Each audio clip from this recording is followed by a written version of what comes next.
Vamos a continuar con el tema de conociendo a Dios. Hemos ingresado a una serie de temas muy interesantes acerca de algo que en teología se llama teología propia. Estamos hablando acerca de Dios, de conociendo a Dios, conociendo la naturaleza de Dios. Ay, ya llegó mi bosquejo, gracias. Dale el celular a Valentina. Y vamos entonces hoy a hablar acerca del título que le he dado hoy: en presencia de un Dios santo y justo. Repítalo: en presencia de un Dios santo y justo. El primer tema que hablamos fue acerca de las percepciones erradas de un Dios construido en la mente que no es Dios. El segundo tema que vimos hace 8 días fue el Dios, ¿se acuerdan? Lo tengo en la punta de la lengua. El Dios que ama. Y conocimos el atributo del amor de Dios. Por supuesto, cada tema de estos lo tenemos que ver así de pasadita, porque son temas muy largos y muy profundos. Hoy vamos a ver dos de los atributos de Dios, dos más de los atributos. Vamos a ver el atributo de la santidad y el atributo de la justicia de Dios, y cómo esos dos atributos afectaron a las personas de la Biblia que tuvieron un encuentro con la santidad y con la justicia de Dios. Voy a pedirle que abra su Biblia en Romanos capítulo 7 versículo 12 y en Apocalipsis capítulo 4 versículo 8. Le repito: Romanos 7, 8, Romanos 7, 12, perdón, y Apocalipsis capítulo 4 versículo 8. Pero antes de eso quiero que oremos. Amado Padre Celestial, te damos gracias porque nos permites congregarnos, nos permites venir a escuchar tu palabra, amado Dios. Gracias por eso. Entregamos este tiempo, el más importante del culto, Señor, que es la exposición de tu palabra, Señor. Y te pedimos, amado Dios, que nos bendigas, que tu Espíritu Santo nos hable, que tu Espíritu Santo nos ministre, que tu Espíritu Santo nos redarguya, nos convenza, Señor, y que tu Espíritu Santo, Señor, hoy nos haga ver la dimensión de la santidad tuya y de la justicia tuya, Señor. Y que viendo este tema, Señor, nuestra percepción de ti cambie para bendición y para vida. En el nombre de Jesús, amén y amén. La palabra santa, bueno, leamos los versículos y luego les digo esto. Romanos 7:12, que dice: de manera que la ley y la verdad es santa y el mandamiento santo, justo y bueno. Léalo de nuevo, por favor. De manera que la ley es la verdad, es santa, y el mandamiento santo, justo y bueno. Este versículo nos muestra el carácter de Dios. ¿Cómo es Dios? Si Dios es bueno, Dios hace cosas buenas. Si Dios es perfecto, hace cosas perfectas. Si Dios es justo, hace cosas justas. Entonces aquí dice que el mandamiento es santo, justo y bueno. Quiere decir entonces que si los mandamientos de Dios son santos, son justos y son buenos, por simple lógica, Él es un Dios santo, justo y bueno. Hoy hablaremos solamente de la santidad y de la justicia. Apocalipsis capítulo 4 versículo 8. Y los 4 seres vivientes tenían cada uno 6 alas, y alrededor y por dentro estaban llenos de ojos, y no cesaban día y noche de decir. ¿Qué decían? Santo, santo, santo es el Señor Dios Todopoderoso, el que era, el que es y el que ha de venir. Estos 4 seres vivientes, que decían: santo, santo, santo, 3 veces santo. Ahora, estas 3 palabras repetidas, santo, santo, santo, tienen una explicación.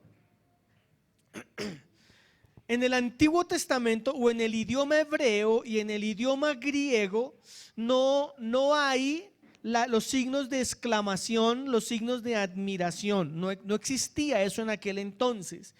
En nuestro idioma, cuando usted escribe y usted quiere resaltar algo, quiere dar a conocer una frase importante, usted le pone signo de admiración, le pone signo, le pone comillas, lo puede poner en negrilla, lo puede poner en cursiva y le puede poner una línea por debajo. Y cuando usted escribe eso, usted dice: yo quiero dar a entender que eso es importante. En el mundo, en el lenguaje, en la gramática hebrea y la gramática hebrea y griega, como no existía eso, existía la repetición. Entonces, cuando un escritor quería dar a conocer algo y quería decir que eso era importante, lo repetía varias veces. Por eso usted verá que Pedro le dice: Simón, Simón, le está diciendo: oiga, hermano, le está llamando la atención. Cuando encontramos aquí la palabra santo, santo, santo, el escritor está diciendo que él es absolutamente santo. No está diciendo, como algunas personas han enseñado, que Dios tiene 3 niveles de santidad. No, Dios no tiene 3 niveles de santidad. Dios es absolutamente santo. En Dios, en la persona de Dios, reposa la totalidad de sus atributos. O sea, Dios es completamente amor, Dios es completamente santo, Dios es completamente justo, Dios es completamente puro. En Dios está todo, Él no tiene partes, en Él está absolutamente todo. Ahora, la palabra santidad es una palabra que en el contexto latino tiene una diferencia totalmente contraria o diferente al contexto de la Biblia. Porque cuando usted escucha la palabra santo, ¿usted qué se le viene a la cabeza? ¿Qué se le viene a la cabeza? Señora, algo limpio. ¿Qué más? Ayúdeme. Una persona buena. ¿Qué más? Una persona perfecta. ¿Usted qué se le viene a la cabeza cuando escucha la palabra santo? ¿El esposo? Bueno, no importa, está bien, ¿sí? Lo mira y dice: ay, mi santurrón. Bien. A veces cuando escuchamos la palabra santo, se nos viene a la cabeza aureola. Y como la religión tradicional nos ha enseñado equivocada y erradamente que santos son aquellos que mueren y después de 400, 500, 200 años los elevan a una posición de beatificación. Entonces aprendimos que esos son los santos. Entonces creemos que santo es el que se muere y que por haber regalado mercados y haber vivido una vida piadosa después de muerto es santo. Pero la palabra santidad significa algo totalmente contrario. La palabra santidad no tiene que ver ni con perfecto, ni con ser bueno, ni con ser buena gente, ni con recalar, mucho menos con aureola, mucho menos con obras. No tiene nada que ver la palabra santidad. Quitémonos eso de la cabeza, porque cuando el apóstol Pablo en las cartas, si usted ha leído las cartas, el apóstol Pablo usa muchísimo la palabra santo. Y cuando el apóstol Pablo utiliza la palabra santo, ¿a quién se la está diciendo? A gente, a las personas, a las iglesias. Pablo comienza las cartas diciendo: mis santos, mis amados santos, mis santos y amados, los santos de Dios, los santos de tal lado. Así que los santos, ¿quiénes son? Los vivos. Esos son los santos. Así que mira al que está solo, dígale: hola, mi santico. Pero no es el santo al que usted le reza, no es el santo al que usted le ora, no tiene nada que ver con eso. Vamos a mirar entonces qué significa santo. El 2 de mayo de 1507 ocurrió un fenómeno en la historia que pocos y casi nadie lo conoce, pero cuenta la historia que el 2 de mayo un hombre, un joven que había estudiado derecho y que después de una experiencia que tuvo con la muerte, tomó la decisión de convertirse en sacerdote católico. Y para su familia, los papás de él, papá de él era un minero, él quería que su hijo fuera un gran abogado y le sale con ese chorro de babas de volverse un sacerdote. Y este joven se preparó, se formó, y es un hombre que hasta hoy cuenta con una fama increíble. Dice que él se preparó y cuando fue a oficiar su primera misa, y después de haber estudiado, haber aprendido, haber repasado todo lo que tiene que decir en la misa, y cuando llegó el momento de ofrecer la Eucaristía, para el mundo católico la Eucaristía, ellos creen que cuando el sacerdote tiene la hostia en la mano y tiene la copa enfrente, en ese momento ocurre un milagro que se llama la transubstanciación. Y ellos creen que en el mismo momento en que el sacerdote bendice los elementos, en ese mismo instante el vino se convierte en sangre y la hostia se convierte en el cuerpo de Cristo, literalmente. Así que ese sacerdote, cuando fue a ofrecer su misa, cuando fue a ofrecer la Eucaristía, un hombre que por la historia demostró ser un hombre bastante temeroso de Dios, y cuando él tomó la hostia en la mano y cuando él tomó la copa en la mano, entendiendo lo que para él significaba, dice la historia que este hombre, frente al cuerpo de Cristo, frente a los emblemas que él tenía en su mano, lo único que pudo hacer fue mirar a su feligresía y no pudo continuar con la misa. Se quedó impávido, se quedó paralizado, se quedó tieso, y dice la historia que él solamente movía la boca pero no podía hablar. Usted dirá, ay, milagro. No fue un milagro.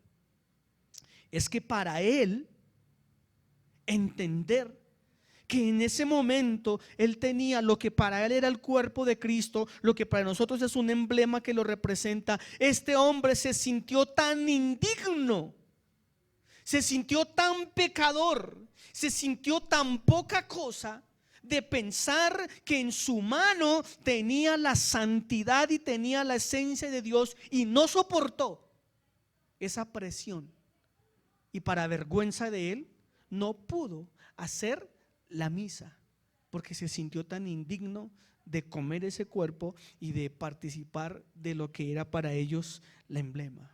Este hombre fue nuestro hermano Martín Lutero. Su primer misa fue un completo desastre, pero él entendía en su concepción lo que significaba el cuerpo de Cristo, lo que significa la persona de Cristo. La palabra santo, hablemos de la palabra santo. La palabra santo tiene muchos usos en la Biblia. Una de las palabras más utilizadas es kadosh. Alguna vez cantamos el coro kadosh aquí, algunas veces lo hemos cantado.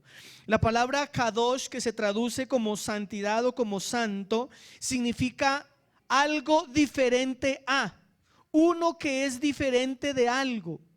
La palabra santidad significa consagrado. La palabra santidad significa apartado, apartado de, consagrado para. ¿Se da cuenta? No tiene nada que ver con la percepción de santidad que nosotros tenemos. No, hay personas que son piadosas, buenas gentes. Ay, esa persona es santa. No, la palabra santidad significa algo que es diferente al otro. La palabra santidad significa consagrado para. La palabra santidad significa dedicado a. Entonces, Dios es santo. ¿Qué significa que Dios es santo? Que Dios es absolutamente diferente a nosotros. En moral, en la moralidad. Dios no es como nosotros. Por eso la Biblia dice que Dios no es como el hombre, para que mientan y para que se arrepientan. No es como nosotros.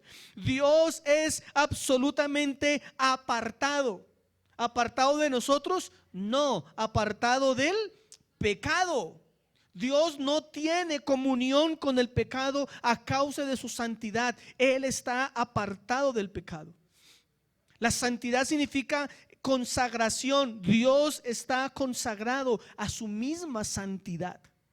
Un concepto de santidad podría ser el siguiente: la santidad de Dios es su absoluta moral espiritual que lo separa de todo lo impuro, pecaminosa y corrupto, y lo hace digno de adoración, reverencia y obediencia.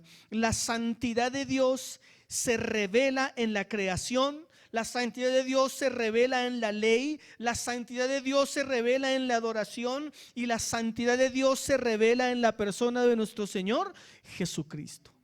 Esa podría ser una definición técnica de lo que es la santidad. Permítame repetírsela para los que les gusta escribir. La santidad de Dios es su absoluta perfección moral y espiritual, que lo separa de todo lo impuro, de todo lo pecaminoso y de todo lo corrupto, y lo hace digno de adoración, digno de reverencia y digno de obediencia. Eso es santidad. Dios es un Dios absolutamente santo, un Dios absolutamente apartado del pecado. Eso es lo que significa santo.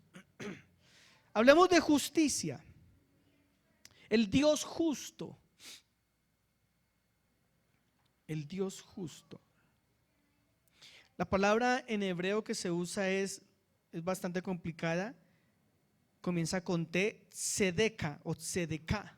Y esta palabra significa derecho, significa rectitud. Así que el atributo de la justicia de Dios nos muestra que Él es un Dios que actúa en derecho y que actúa en rectitud. Una definición de justicia podría ser: la justicia de Dios es la capacidad de ser justo, recto y equitativo en todas sus acciones y decisiones, siempre de acuerdo a su naturaleza santa y perfecta.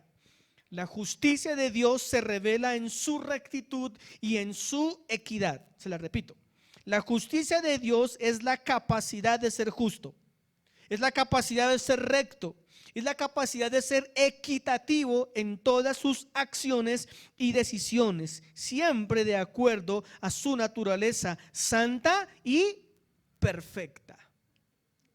Mire, Dios es santo, quiere decir que Dios está apartado. Es una condición de Dios. Él está apartado, Él es inmarcesible, Él es perfecto, Él es santo. En Él no hay sombra de maldad, en Él no hay una sola sombra de maldad. Esa es la posición, la característica de su estado. Pero la justicia es la manera de reaccionar, es la manera de actuar. Entonces la justicia de Dios se revela en su manera de actuar, y como Él es santo, Él reacciona de manera justa. Espero que me entiendan esos términos. Me gusta poner siempre el ejemplo del gatico, de la mascota. Usted llega a su casa y encuentra a su mascota descuartizada. Llegó un asesino y la picó, y usted llegó a su casa y encontró su perro, su gato, la cabeza por aquí, las patas por allá, el cuerpo por allá. Una escena como es ordinario el pastor, ¿sí o no? Una escena, mejor dicho, grotesca, sangre por todo lado, vísceras por todo lado, y el tipo está ahí con el cuchillo en la mano. Usted lo coge, lo lleva ante un juez, y el juez dice: este hombre es inocente. ¿Usted qué diría? ¿Usted qué diría? Usted se enojaría. Usted levantaría un grito y diría: ese es un hombre culpable, merece el juicio, merece el castigo. Ese juez, ¿en qué se convertiría entonces? En un juez injusto. Así que la justicia es la reacción que yo tengo frente a algo que estoy viendo frente a mis ojos, y Dios reacciona frente a lo que tiene a sus ojos, pero Dios reacciona de manera justa. Ahora, cuando Dios reacciona de manera justa, a nosotros nos puede parecer un tantico exagerado. Exagerado. Ahí está el problema. Hablemos entonces de mi segundo punto. En la presencia del Dios santo y del Dios justo. En la Biblia encontramos muchos personajes que tuvieron un encuentro con la santidad y con la justicia de Dios. Y cuando estos personajes se enfrentaron a la santidad y a la justicia de Dios, reaccionaron de maneras inesperadas. Y en algunos casos, cuando estos personajes fueron expuestos a la santidad y a la justicia de Dios, inclusive fueron reprendidos severamente por la santidad y por la justicia de Dios. ¿Los quieren conocer? Solo tengo 1, 2, 3, 4. No tengo más porque nos daría aquí las 5 de la tarde mirando la cantidad de ejemplos que hay en la Biblia de cómo los diferentes hombres, al enfrentarse a la santidad y la justicia de Dios, tuvieron unas experiencias increíbles. El primer hombre que encontramos que tuvo una experiencia con la santidad de Dios fue el hermano Abraham. Génesis capítulo 12, versículos 7 y 8. Busque su Biblia, por favor.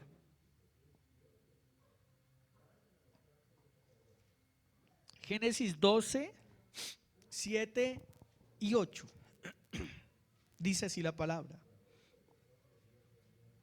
Y apareció Jehová a Abraham y le dijo: a tu descendencia daré esta tierra. Mire, ¿qué hizo Abraham? Y edificó allí un altar a Jehová, quien le había aparecido. Luego se pasó de allí a un monte al oriente de Betel y plantó la tienda, teniendo a Betel al occidente y Ai al oriente, y edificó allí altar a Jehová e invocó el nombre de Jehová. Dice la palabra que Dios se le apareció al patriarca Abraham. Aquí todavía no se llamaba Abraham, aquí todavía se llamaba Abraham. Pero lo que nos interesa en este caso es cuál fue la reacción de Abraham frente a la santidad de Dios. ¿Cómo reaccionó Abraham cuando tuvo ese encuentro con la santidad de Dios? Mire, lo primero que Abraham hizo al enfrentarse a la santidad de Dios es que Abraham edificó un altar y le ofreció adoración a Dios. Fue la primera experiencia que encontramos en la Biblia. Una persona expuesta a la santidad de Dios, lo primero que debe hacer es ofrecerse en adoración y en alabanza a Dios. Amén. Eso fue lo que hizo Abraham. Levantó un altar. Y en los altares, ¿qué se hacía? Se ofrecían sacrificios en adoración a Dios. Así que Abraham dice: no, yo no puedo dejar pasar esta oportunidad. Lo primero que hizo fue sacrificar. Lo primero que hizo fue ofrendar. Lo primero que hizo fue adorar a Dios, porque había reconocido que frente a él estaba un Dios santo, y ese santo merece ser adorado. Amén. Segunda persona, perdónenme por mi gripa que me tiene llevado, fue el hermano Moisés.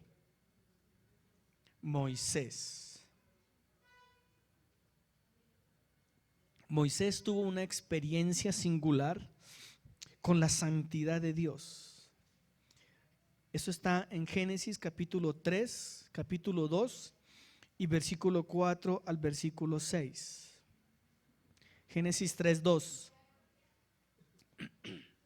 Mira lo que dice: y se le apareció el ángel de Jehová en una llama de fuego en medio de una zarza, y él miró y vio que la zarza ardía en fuego y la zarza no se quemaba, no se consumía. Versículo 4.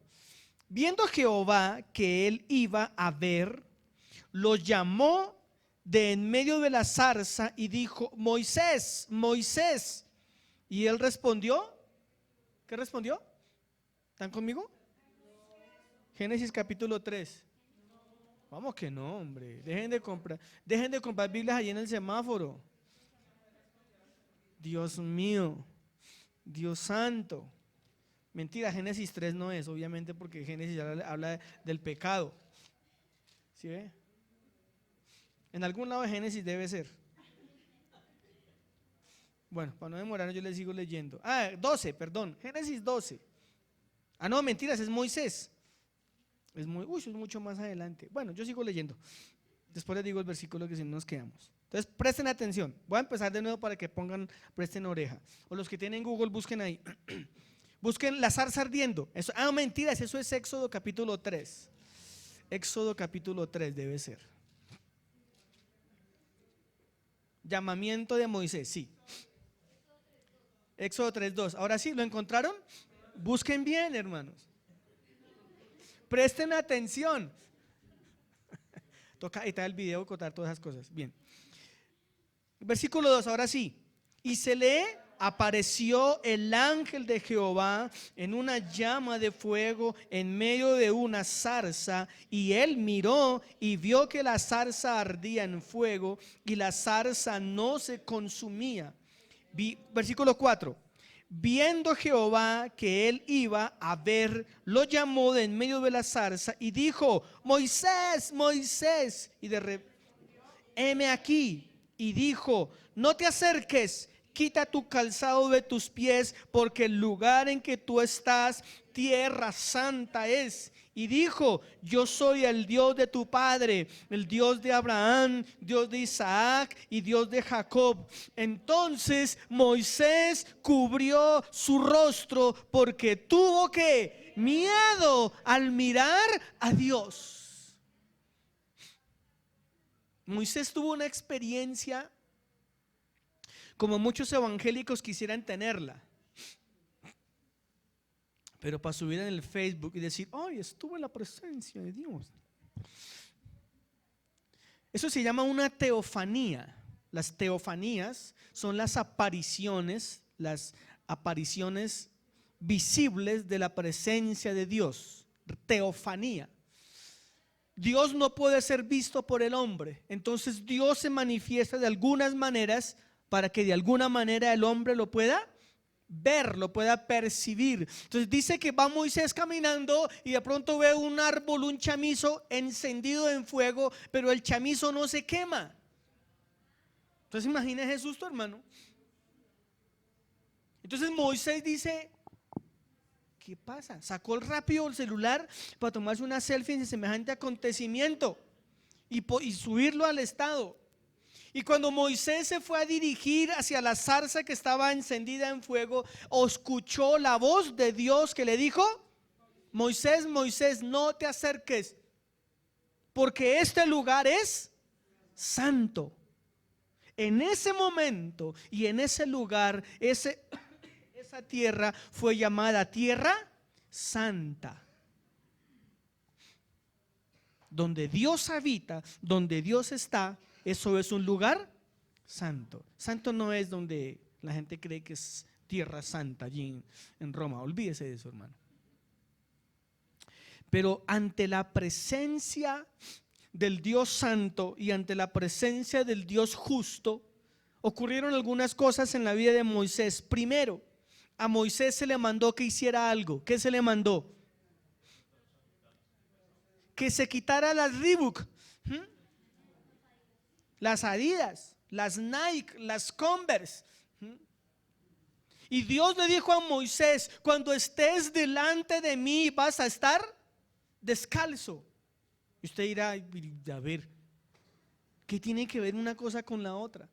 Bueno, el doctor R.C. Sproul dice que muy posiblemente, basado en un estudio que él tiene al respecto y viendo pasajes bíblicos, muy seguramente lo que eso significa es que cuando el ser humano, o en ese momento Moisés, se quitaba las sandalias y estaba parado sobre la tierra, Dios le estaba haciendo entender y Dios le estaba haciendo ver que él era absolutamente mortal y que tenía que estar parado frente al creador del universo.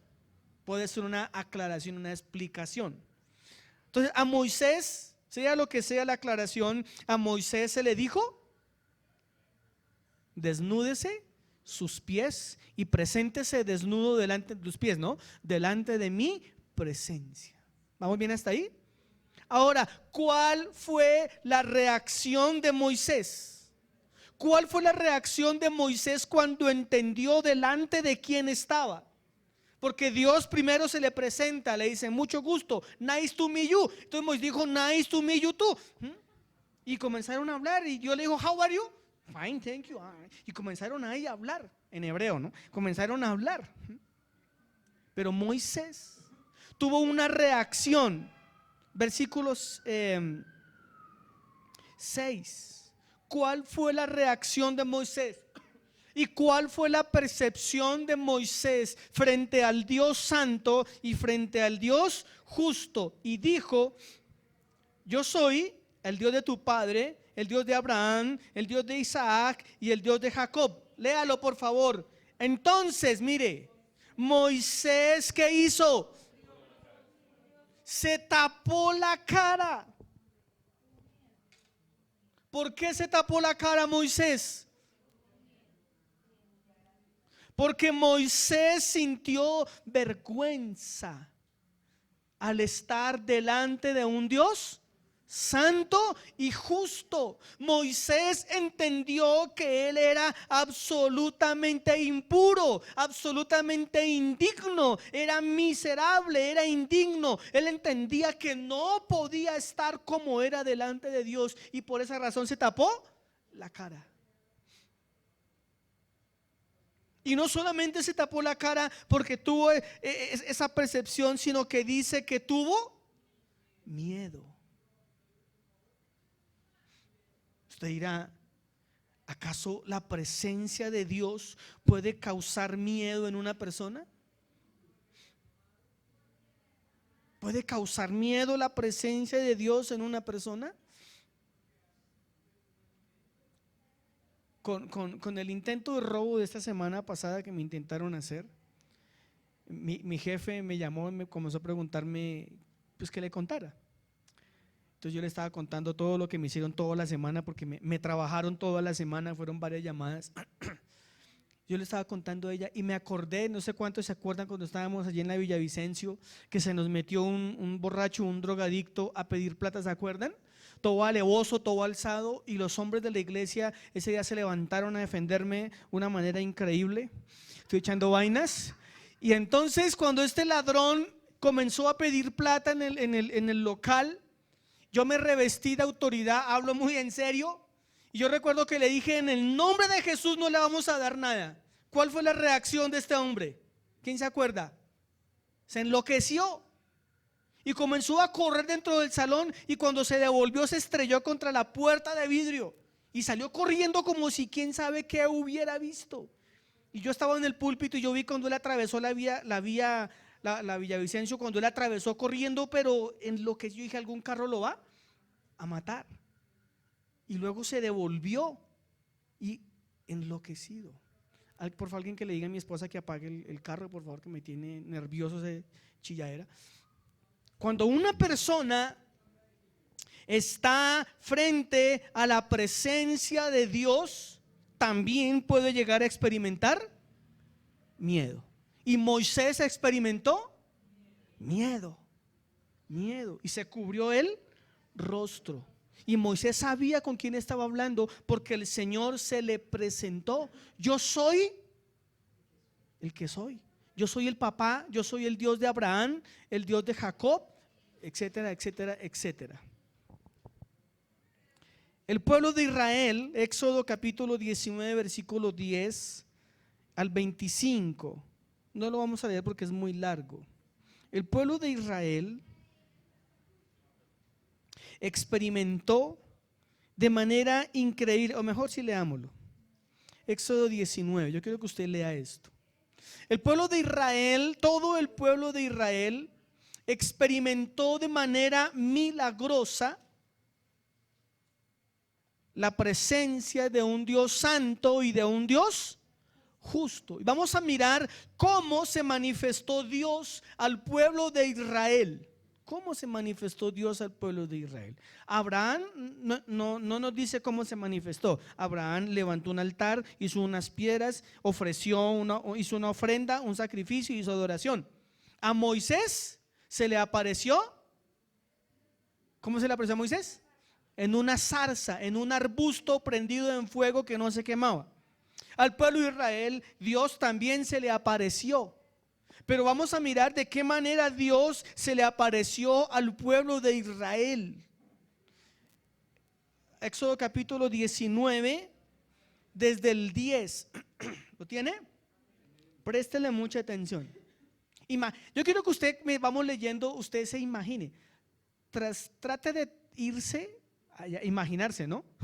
Trate de imaginarse cómo fue eso. Seguramente muchos no lo han leído.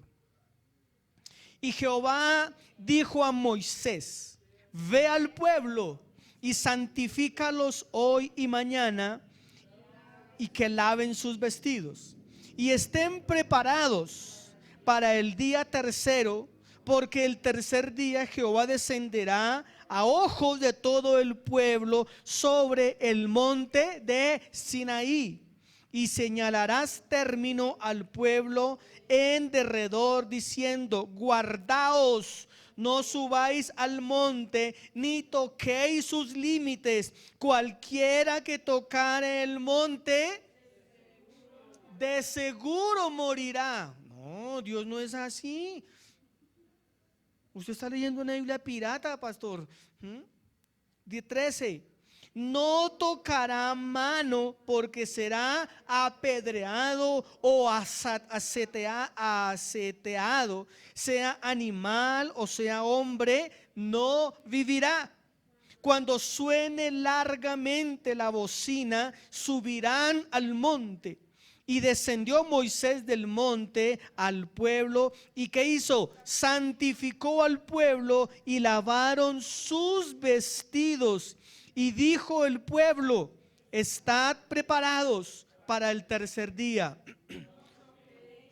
No toquéis mujer, quietos. Aconteció que al tercer día, cuando vino la mañana, oiga, aquí quiero que usted le preste atención aquí en siguiente la lectura.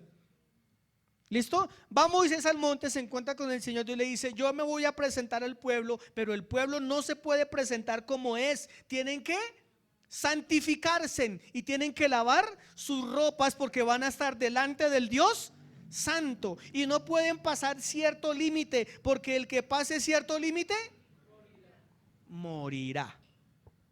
Entonces se llegó el momento de la aparición de Dios. Versículo 10. Mire la aparición de Dios. Versículo ¿qué, perdón?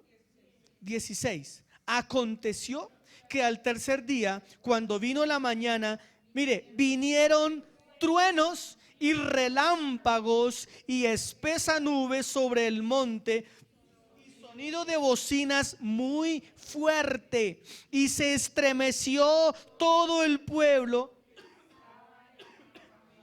Pare ahí. ¿Cómo se manifestó Dios? En truenos, en relámpagos, en una nube espesa, posiblemente era una nube gris que cubría el monte.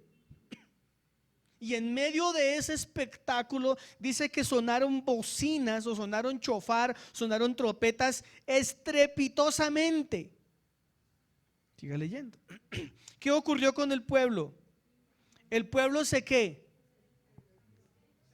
Se estremeció. ¿Qué significará estremecerse? O sea, el pueblo quedó impresionado. Impresionado a semejante espectáculo. 17. Y Moisés sacó al campamento al pueblo para recibir a Dios, y se levantaron al pie del monte.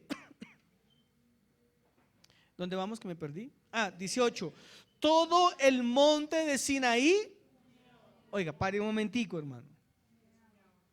Echaba humo.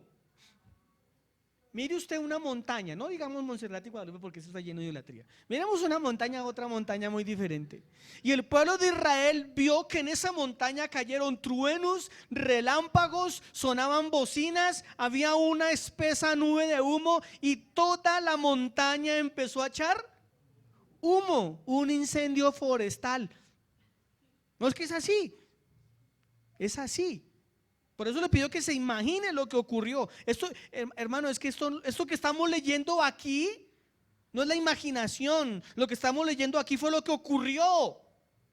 Cuando Dios se manifestó delante del pueblo, cuando el Dios santo y el Dios justo se manifestó delante del pueblo. Versículo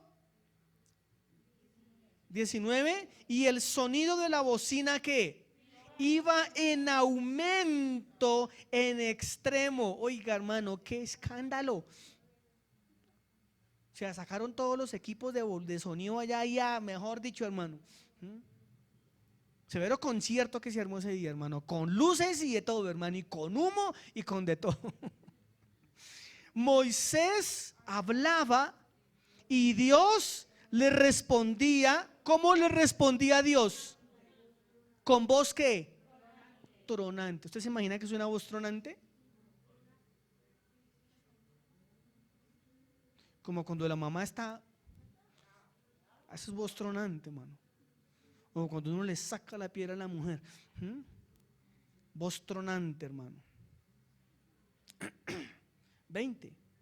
Y descendió Jehová sobre el monte Sinaí, sobre la cumbre del monte, y llamó Jehová a Moisés a la cumbre del monte, y Moisés subió, y Jehová dijo a Moisés: desciende, ordena al pueblo que no traspase los límites para ver a Jehová, porque caerá multitud de ellos.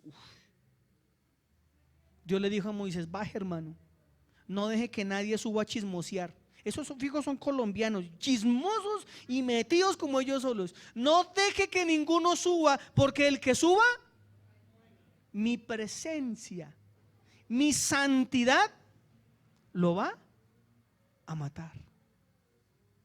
Siga leyendo. Versículo 22. Y también, que se santifiquen los sacerdotes que se acercan a Jehová, para que Jehová no haga con ellos estrago. Moisés dijo a Jehová: el pueblo no podrá subir al monte, porque tú no has mandado, diciendo: señala límites al monte y al santuario. Y Jehová le dijo: ve, desciende, y subirás tú y Aarón contigo, mas los sacerdotes y el pueblo no traspasen el límite para subir a Jehová, no sea que haga en ellos estrago. Entonces Moisés descendió y se lo dijo al pueblo. ¿Quiere usted una experiencia con Dios de esa manera? A veces nosotros decimos: ay, yo quiero sentir la presencia de Dios. ¿Y cómo actuamos cuando sentimos la presencia de Dios? Porque el pueblo de Dios experimentó la presencia de Dios de una manera radical, en truenos, en relámpagos, en humo, una montaña encendida. La voz de Dios se escuchaba en estruendos. Y yo creo que un ser humano no puede quedar de pie, normal, viendo semejante espectáculo, porque fue un gran espectáculo. Miremos algunas cosas rápidamente al respecto. La experiencia que tuvo el pueblo de Israel frente al Dios santo y al Dios justo fue una experiencia impactante para sus vidas. Fue una experiencia impresionante. Y yo me atrevo a pensar que fue una experiencia aterradora. A mí me aterra imaginarme eso. ¿Cómo sería ese momento tan impresionante cuando Dios descendió al pueblo para hablar? Ahora, ¿por qué Dios se apareció en ese momento así? ¿Qué razón tenía Dios para aparecerse al pueblo de esa manera? ¿Quería demostrar que es el chacho? ¿Quería aparecer en los estados de Facebook, Instagram? Uy, mire, uy, severo.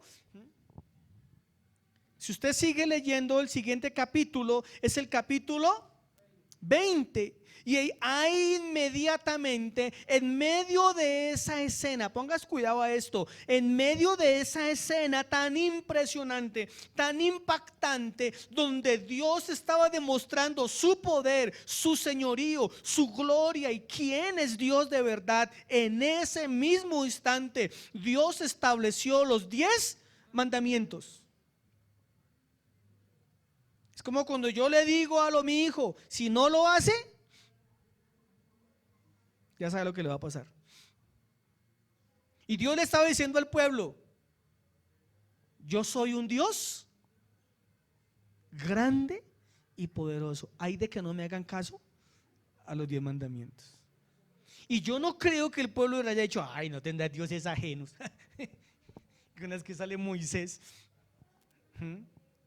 Dios se manifestó como el único Dios verdadero. Y después de esa experiencia, yo creo que ningún israelita en ese momento iba a decir: no, voy a atreverme, aunque lo hicieron, a adorar a otro Dios. Esa fue la experiencia del pueblo de Israel. ¿Cómo les parece? ¿Chévere? ¿Hubiera querido usted estar allá? Otro personaje, vamos rápido, otro personaje. ¿Seguimos o paramos? ¿Está bueno? Amén. La conclusión va a estar más buena. Habacuc capítulo 1 versículo 13. Usted dirá: ¿Habacuc eso está en la Biblia? Sí, hermano. Está más o menos en la página 1165, por ahí, por esos lados. Habacuc 1:13. Está antes de Mateo, se lo garantizo. Habacuc 1:13. Habacuc fue un profeta. Y Habacuc fue un profeta que habló con Dios. Y Habacuc estaba cansado de ver el pecado del pueblo. Y Habacuc llega ante Dios con esa carga en su corazón y habla ante Dios. Y comienza a tener una conversación Dios y el profeta.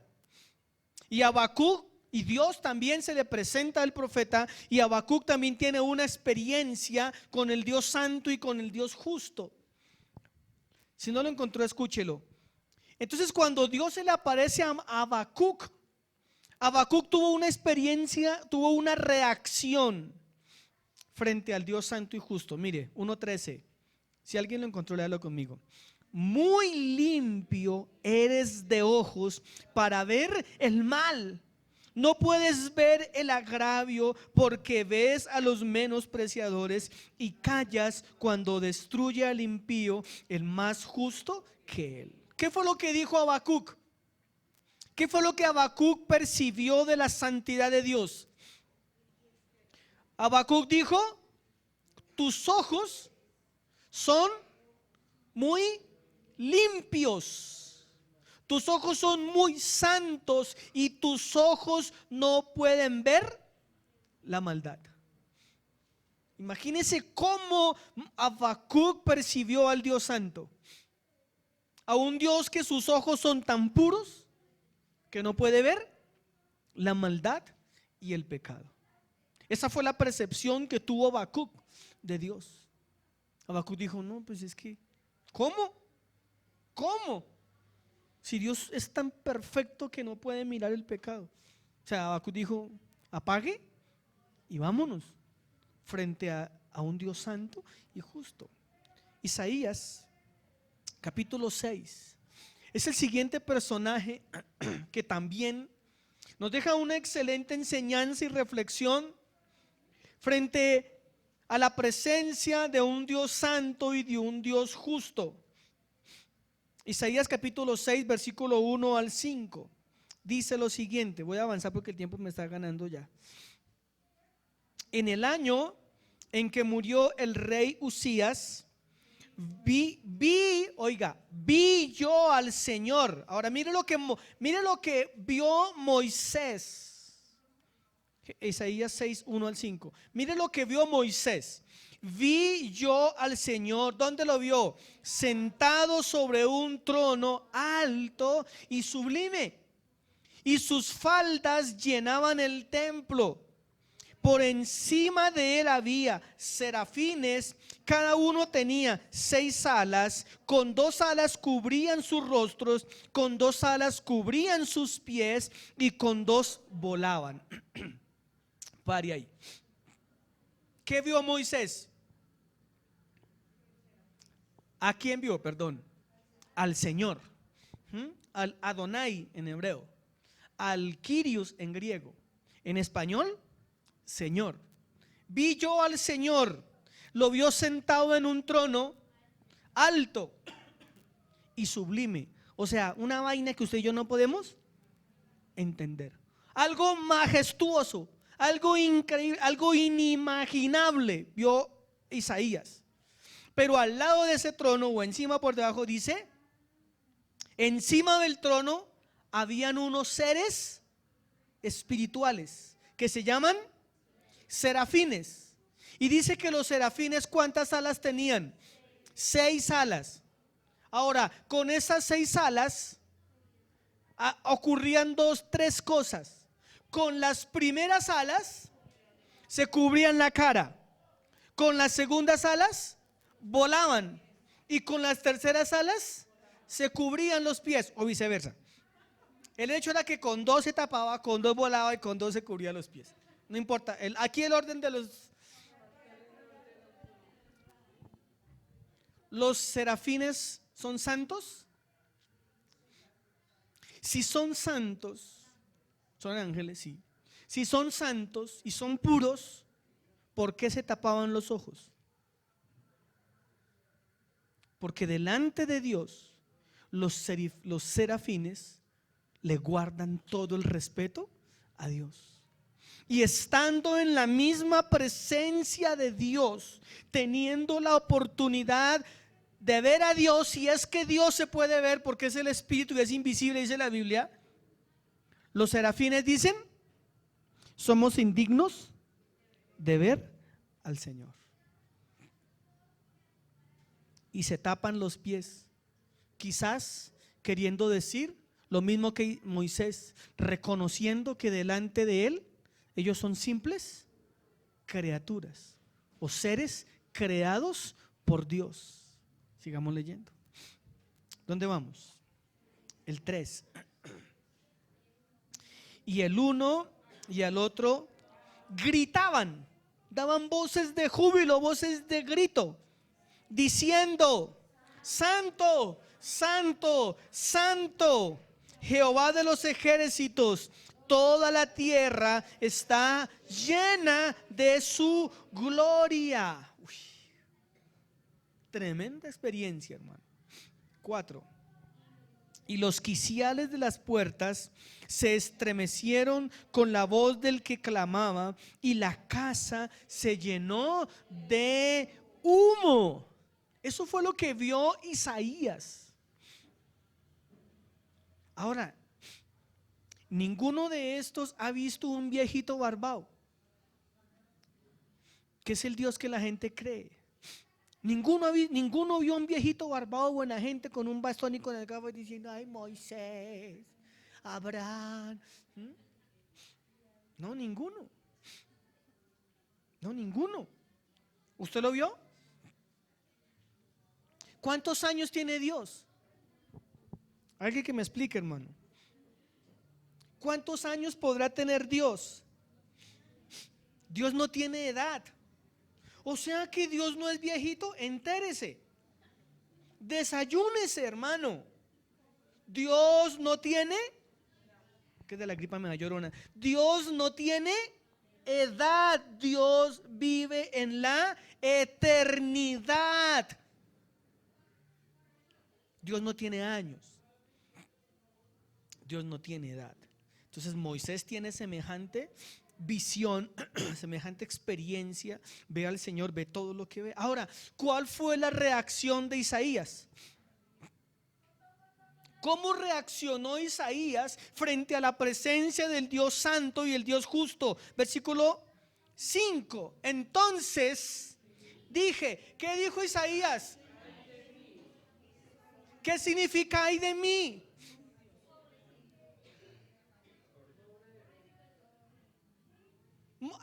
Isaías, si fuera conmigo, dicho, ¡juay, mi chica! ¿Sí? Cuando usted dice algo impresionante, ¿usted qué dice? ¡Ay, Dios mío! Eso fue lo que dijo Isaías. Isaías se sintió tan aterrorizado por la presencia de Dios que dijo: ¡ay de mí! ¡Ay de mí! ¿Qué soy? ¿Cómo se percibió Moisés frente a la presencia de Dios? Imagínese usted, hermano. Tremenda manera de reaccionar. Que soy muerto. Mire, ¿cómo se percibió Isaías? ¿Cómo más? Porque siendo hombre inmundo de labios y habitando en medio de pueblo que tiene labios inmundos, han visto mis ojos al Rey, Jehová de los ejércitos. Yo creo que Moisés hizo: mis labios son inmundos. La experiencia que tuvo Isaías frente a la presencia de Dios fue una experiencia muy interesante. Él se sintió muerto y Moisés entendió que él era un ser absolutamente inmundo. Mire que ni siquiera dice soy pecador, es que yo cometo errores, es que yo me equivoco de vez en cuando. Digo, no, yo soy mis labios, lo que yo digo, lo que yo pronuncio y lo que los demás pronuncian es inmundicia. Y estándome yo considerado muerto y siendo como soy, he visto ¿a quién? A Jehová de los ejércitos. Termino con esto. Hebreos capítulo 10, versículo 19. Concluyamos esta enseñanza. Hebreos capítulo 10, versículo 19. El Antiguo Testamento tiene la cualidad de mostrarnos la doctrina del Padre, la doctrina de Dios, porque en el Antiguo Testamento se revela Dios en su verdadera esencia y hay cualquier cantidad de ejemplos más. Pero mire esto, el pueblo de Israel antes de la venida de Cristo, las personas tenían manifestaciones esporádicas de Dios, teofanías, cristofanías, apariciones de Dios de una o de otra manera. Eran apariciones esporádicas. Pero la Biblia dice que cuando Cristo vino a la tierra, mediante la obra de Cristo, el hombre ya no tiene experiencias esporádicas con la presencia de Dios, sino que a partir de la muerte y resurrección de Jesucristo, el hombre vive permanentemente en la presencia de Dios.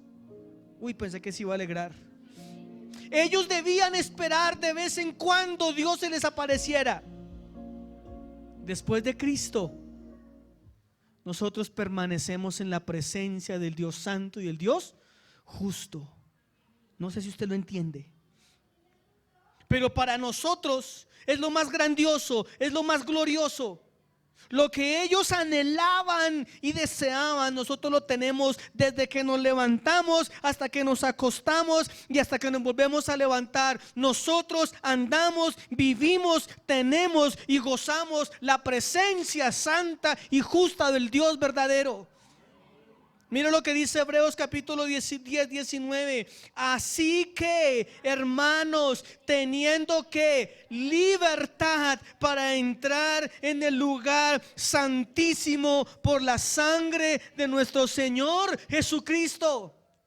Hoy cualquier persona que quiera disfrutar la presencia de Dios solamente debe venir a la persona de Jesucristo.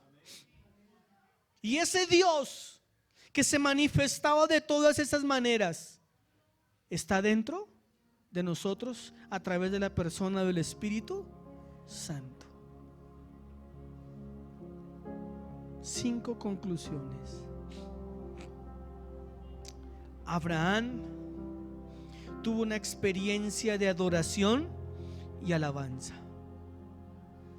Una persona, nosotros, podemos hoy delante de Dios y debemos rendirnos a Él en adoración y en alabanza, igual que Abraham. Hoy no levantamos altares, porque el altar somos nosotros.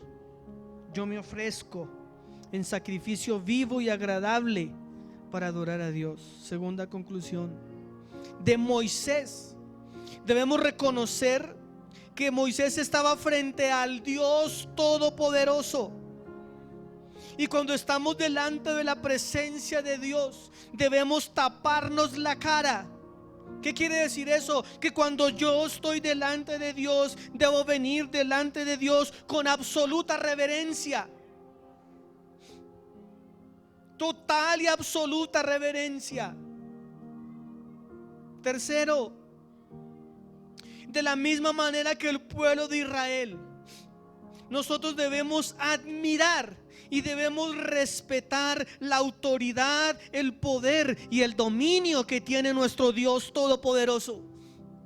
Por eso Dios se manifestó de esa manera al pueblo, para que el pueblo supiera quién es Dios.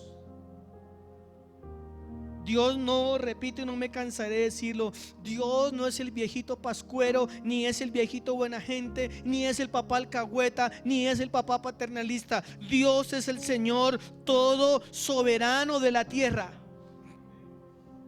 Y así lo debo ver, porque así se presentó y así el pueblo lo percibió. Cuarto, Habacuc, el profeta Habacuc. De la misma manera que Habacuc, debemos reconocer que somos indignos de estar frente a la presencia de Dios. Ninguno de nosotros, hermano, ninguno de nosotros tenemos tanta dignidad para estar delante de Dios.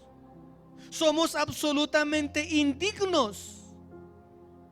Pero gracias a la obra perfecta de Cristo, podemos llegar a la presencia del Padre. Por eso Jesús dijo: nadie puede ir al Padre si no es por mí. Ningún ser humano puede llegar al Padre si no atraviesa por Cristo. Quinto, Moisés. Como Moisés, como Isaías, debemos reconocer que ante la presencia de Dios podemos ser consumidos, y que solo Dios, a través del Espíritu Santo, puede santificar nuestras vidas. Cuando Moisés estuvo frente a la presencia de Dios, se tapó la boca y dijo: mis labios son inmundos. Y al instante ocurrió algo. Dice que un ángel bajó del cielo y tomó un tizón, un pedazo de leño, fuego hirviendo, y se lo puso en la boca a Moisés. Y el ángel le dijo: a partir de ahora tus labios ya no son inmundos, porque han sido purificados, santificados. Y al momento Moisés recibió el llamamiento: ve y predica mi palabra. Delante de un Dios santo tenemos que dar adoración. Delante de un Dios santo tenemos que venir con reverencia. Delante de un Dios santo tenemos que reconocer su autoridad, su señorío y su poder. Delante del Dios santo debemos entender que somos indignos, y delante de un Dios santo debemos entender que podemos ser consumidos. Pero delante de ese Dios santo también debemos entender que Cristo Jesús recibió toda la ira y todo el castigo para que usted y yo no seamos consumidos por Dios. Amén. Colóquese de pie, por favor.